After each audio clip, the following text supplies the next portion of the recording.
So I've got a tiny little YouTube channel here under the pseudonym Penny Bloomfield. That is, of course, not my real name. It's just the name I'm using for this YouTube channel. And as you can see, we've got really modest views on most of the things. A few things like Skybrows have got, well, still pretty modest views, but at least it's not like two of them. We've got some shorts here. We got the Woolly Bear video. People seem to like that the best. It's a really new channel. We've only got 6 subscribers. So what do I want to do with this channel? What I mainly want to do, oh yeah, and then this sort of represents me. This is what I'm using for now, and I've got a clippy avatar because of Louis Rossman, and I'll talk about that a little bit later in some other video probably. But very modest. And what do I want to do with this channel? Well, what I want to do is to be creative. I do not want specifically to make money. It would be nice if I did, but I've seen a lot of people run into trouble once they start monetizing.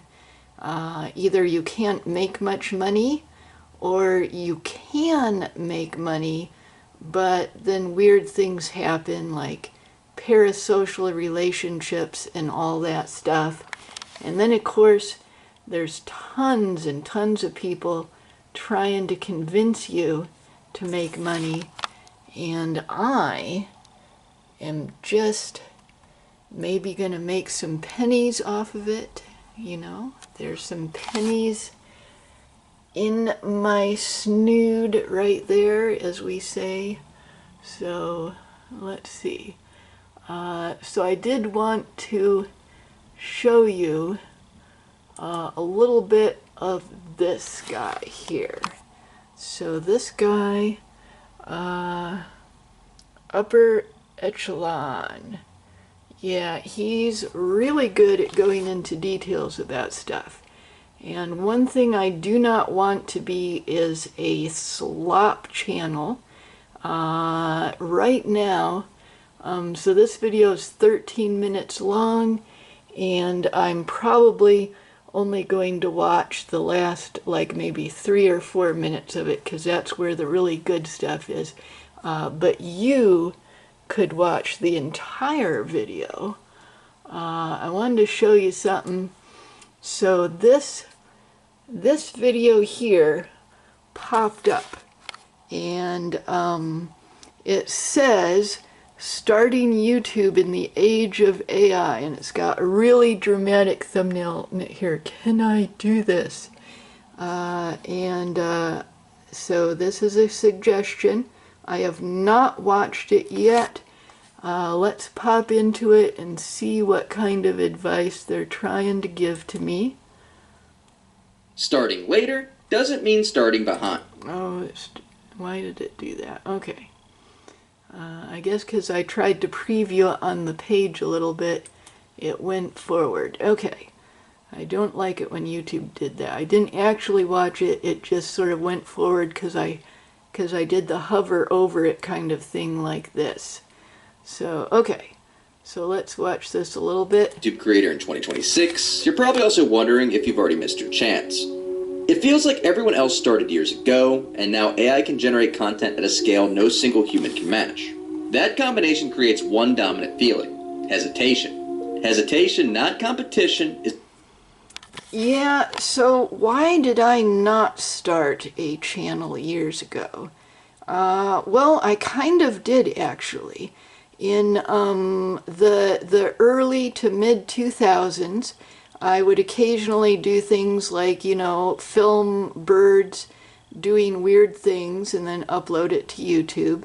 And I did not own a camera. I had to borrow someone else's camera for that. And then there was a class I had, a college class, where the teacher was like, "You've got to upload to YouTube.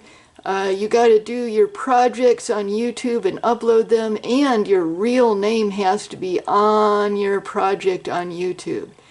And I was not sure about that. I was like, okay, project on YouTube is fine, but under my real name, I mean, you know, you professor, you know my real name, but I'm not sure if I want that on there. And so I was able to talk the professor into having me put a pseudonym on that stuff and upload class projects. So I have had stuff on YouTube. And then shortly before the pandemic, I did try to start a YouTube channel with, it was going to be about 4 friends doing a YouTube channel together, and my face was never going to appear. I was mostly a writer, but that thing did not go very far. So, technically speaking, this is not my first YouTube channel, and I did think about having mostly a gardening channel.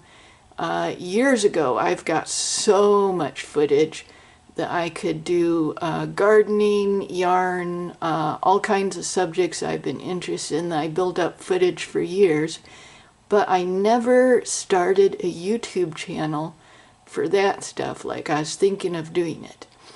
And now, they're just like this video is saying, a lot of people are saying, well, it's the age of AI, and the YouTube is getting harder and harder to monetize every time the ad structure changes, or even some of the big creators, depending on what kind of content they make, they might demonetize most of their videos. And then, of course, there's AI slop competing. And I just want to tell you that I really respect some of the AI material. Like, there's AI slop and there's AI art. You know, art is a tool. You can use it to make good stuff just like any other tool. You know, one of the biggest view things I've got right now is Skybrowse here, and Skybrowse makes the AI animation, and there's a huge difference between Skybrowse and some of the other stuff that goes on here. Huge difference. But there's also a whole bunch of stuff going on with these AI channels, and also some non-AI channels, but now the AI is the big slop producing stuff.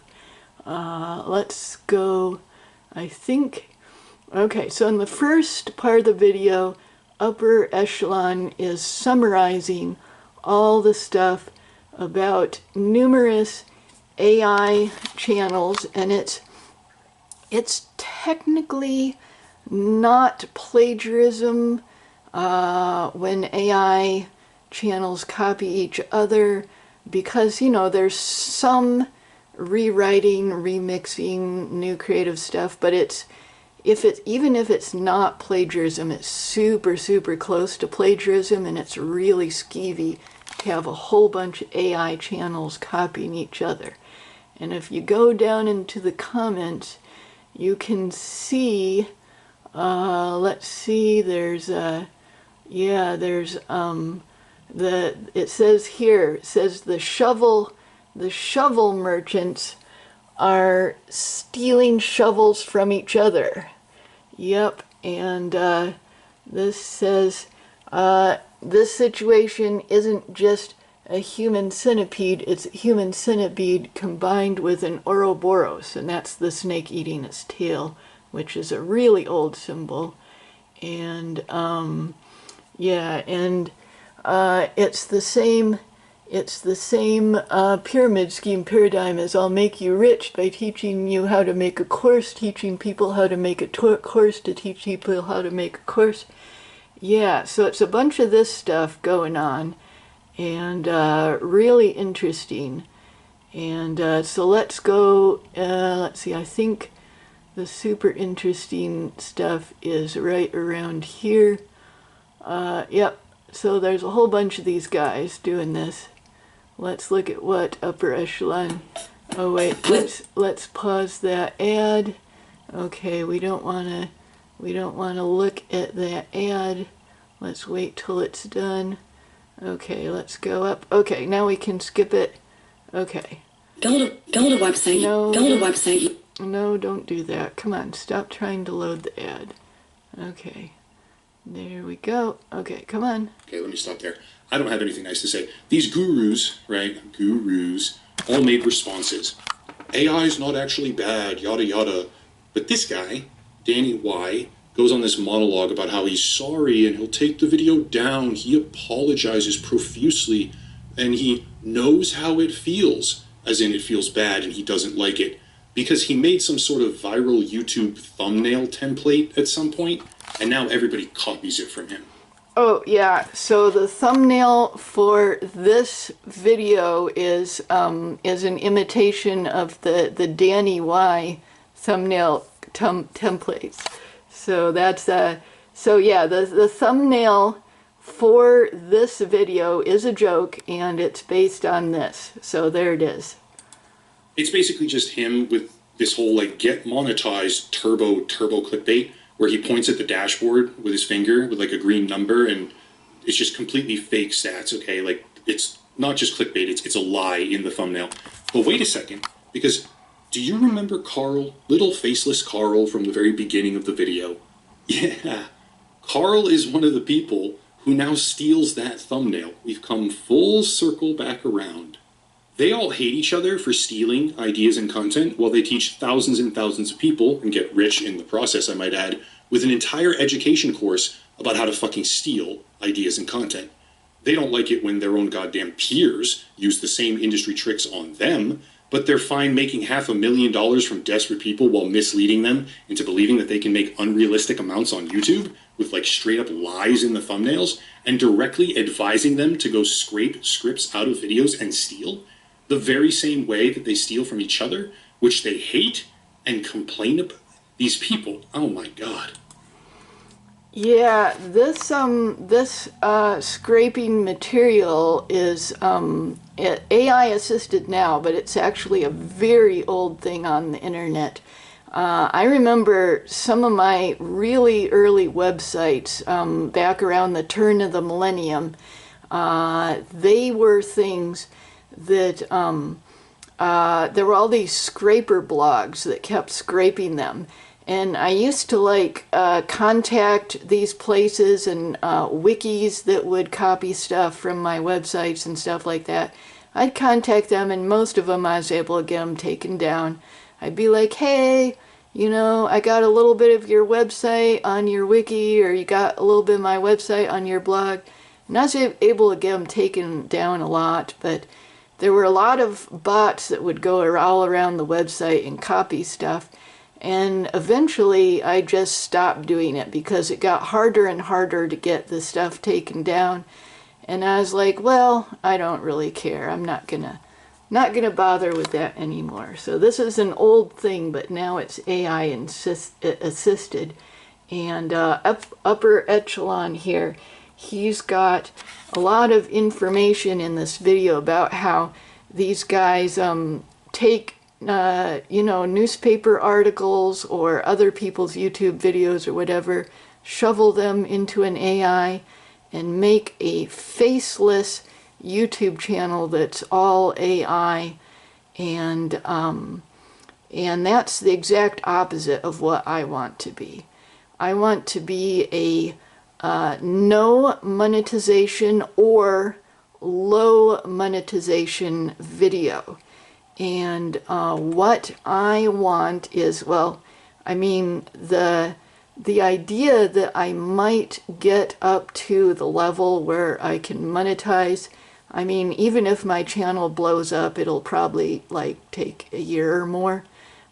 So probably I won't have to deal with this problem. Probably I'll just be a little bitty channel, do what I want, and maybe in a year or two I'll be able to make really tiny amounts of money from YouTube monetization.